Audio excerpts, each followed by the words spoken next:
Every single day that we wake up, we have been gifted the opportunity of choice. You can choose to be happy or you can choose to be sad. I don't care what your situation is. You should never allow your situation to define who you are as a person. The outside is the physical manifestation of what goes on inside the brain. Things do not just happen. No one just rear-ends your car. You don't just become broke. Broke is a mindset. Things don't just happen. Your pocketbook is not just below balance or on zero. You're not just overweight, just by chance you're just overweight. Things don't just happen. Your words can trip you. What you say can cause you to stumble. It can keep you from your potential. You're not snared by what you think. Negative thoughts come to us all. When you speak them out, you give them life. That's when they become a reality. When you say, I'll never get back in shape, it becomes more difficult. You just made it harder. When you say, I never get any good breaks, that stops the favor that was ordained for you. If you say, I'm not that talented, I don't have a good personality, that is setting the limits for your life. That is calling in mediocrity. So the recognition that negative thinking and unhappy states actually do nothing to change anything. If anything, they make it worse.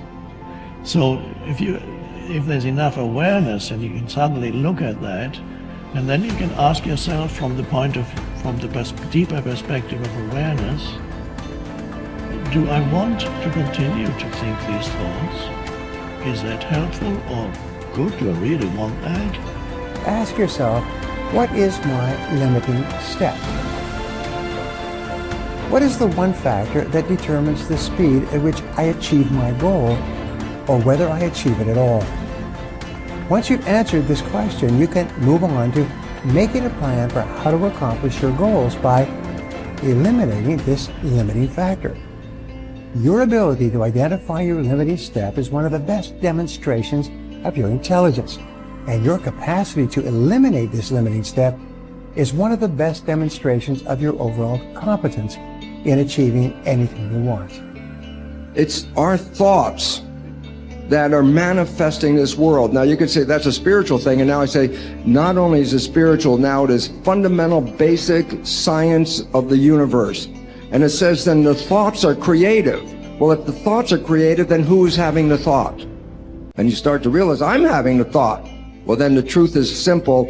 As Richard Conn Henry said, you are creating this world with your mental activity and your spirituality combined. And then all of a sudden it says, well, then if I'm creating the world, then my original belief that when things didn't go right, I was a victim. The universe wasn't supporting me. You know, it's like, oh, I try so hard and the universe is not giving me things. It turns 180 degrees around. And it basically says this: we are creating this world. And then I say your mind is creating this world. Although you cannot change conditions or circumstance, you don't have to let them control you. We can't control what's going on outside, but we can control what's going on inside. You know, and unfortunately, I don't think many of us have been raised to really understand that. And it's a lack of understanding that's causing all our problems. We are the only creature on the planet that's totally disoriented in our environment. All the little squirrels, the birds, all the animals are completely at home in their environment. They blend in. You and I are totally disoriented in our environment. We've been given the mental faculties to create our own environment. However, we go right through school and we've never learned that. We have higher faculties, and the average person has no knowledge of how to operate with them, how to develop them. We have perception, the will, reason, imagination, memory, and intuition. Now, those mental faculties, they're not just words, they're actually mental faculties that we can use to take control over our world and to create the environment that we want. But unfortunately, we grow up, we don't know that. We've been raised to live through by what we see, hear, smell, taste, and touch. Our physical senses. And we've been raised to be controlled by what's going on outside. As little kids, will you listen to what I'm telling you? Will you look at this? And so it's all outside. We get our report card, and that tells us what kind of student we are. But it really tells us where our mind was at for a few minutes 3 weeks ago. Got nothing to do with who we are. So I think we're raised in ignorance, actually. There's a very small percentage of the population that have a reasonably clear understanding of who they are and what they're capable of doing. But the ones that do are in the minority. People think that the purpose of memory is to remember the past. And that's not the purpose of memory. The purpose of memory is to extract out from the past lessons to structure the future. And that's the purpose of personal memory. And so you're done with a memory when you've extracted out the information that you can use to guide yourself properly in the future. So if you have a traumatic memory, for example, that's really obsessing you, if you analyze that memory to the point where you figured out how you put yourself at risk and you can determine how you might avoid that in the future, then the emotion associated with that goes away. So memory has a very pragmatic function. And cultural memory is the same thing, is that we need to extract out stories from our past that structure our future. And we need that because, well, first of all, if you don't have a purpose, let's say, it isn't that your life becomes neutral in a meaningless sense.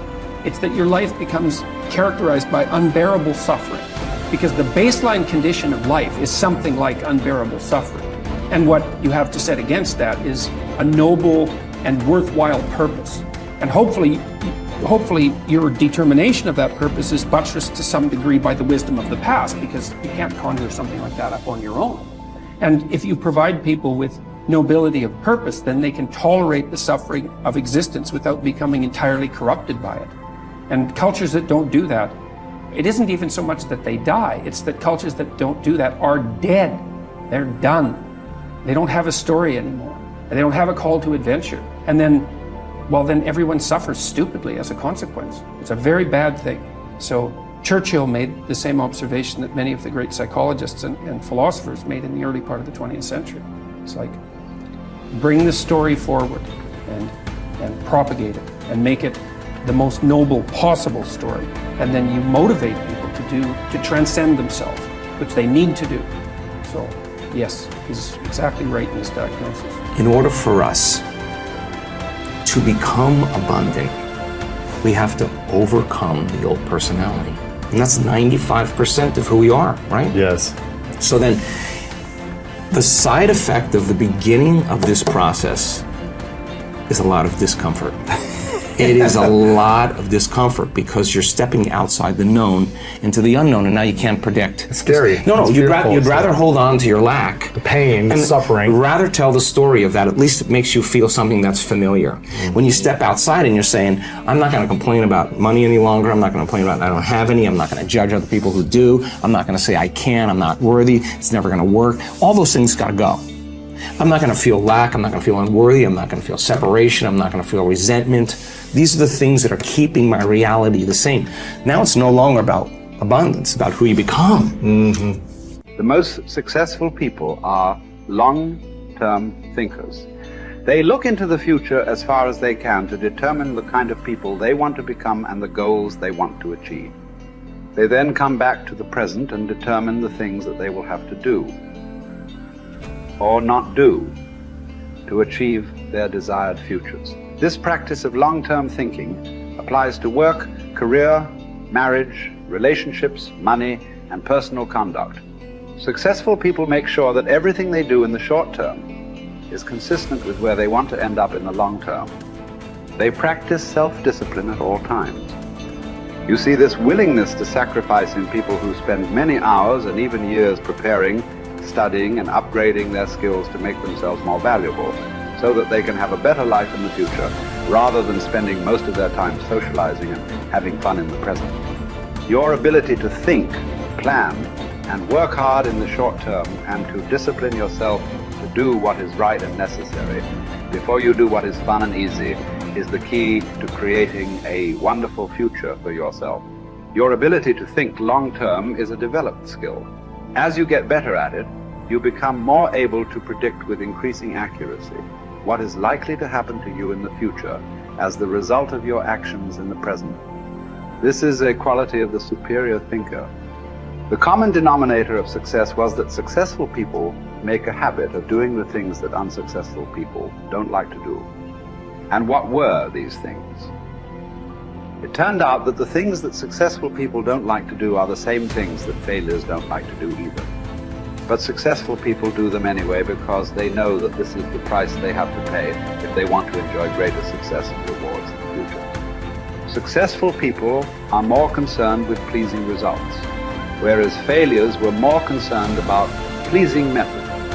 Successful, happy people were more concerned with the positive, long-term consequences of their behaviors, whereas unsuccessful people were more concerned with personal enjoyment and immediate gratification. The top people were those who were more concerned with activities that were goal-achieving, whereas average people were more concerned with activities that were tension-relieving